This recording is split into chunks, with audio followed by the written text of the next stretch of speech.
This episode is sponsored by the Tiltcats, which can be found at tiltcat.com, also on etchaplay.info, which is a weekly podcast about video games, right along with some reviews that can be found over on their website.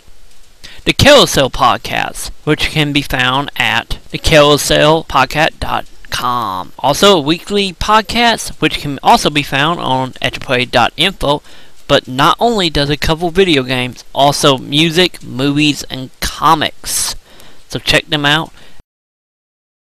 Today we're going to be looking at Red Faction Armageddon for PS3, Xbox 360, and also available on PC. This is of course the sequel to Red Faction Guerrilla, which came out a couple years ago, and was fairly regarded as a pretty good game. And yeah, but how can the game actually work now? Because I got a feeling probably a lot of popularity was already on the point of this being a GTA style game, and now we're going back to the original Red Faction way of being point A to point B. Well, let's see how this exactly work out in the preview of Red Faction Armageddon. Today we're looking at Red Faction Armageddon, which will be available on PC, PS3, and Xbox 360 come this June. The gameplay itself is of course a sequel to Red Faction Guerrilla. The only difference here is this is not a GTA style game like the last one. This is more point A to point B, fighting enemies off.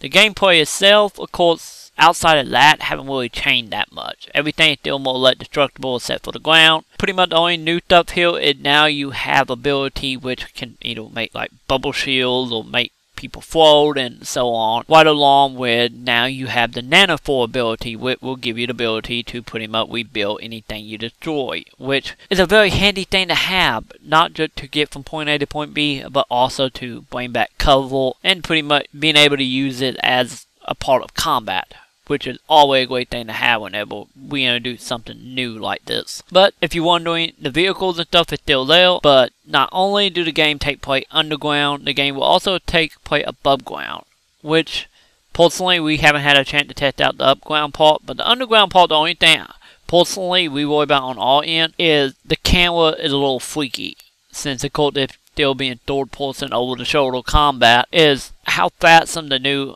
aliens or monsters, whatever you want to call them, move with how the environment is kind of cluttered, especially after you start destroying stuff. It gets kind of difficult to see your enemies, and the combat, like I said, kind of boiled down in those sections. Then again, that might only be like a little part of the game. We don't know at that point, but that is something to look into when the game is released later that month. So, overall, I probably say go check out the demo. This should still be a good game, since the Red Faction games have always been fairly decent.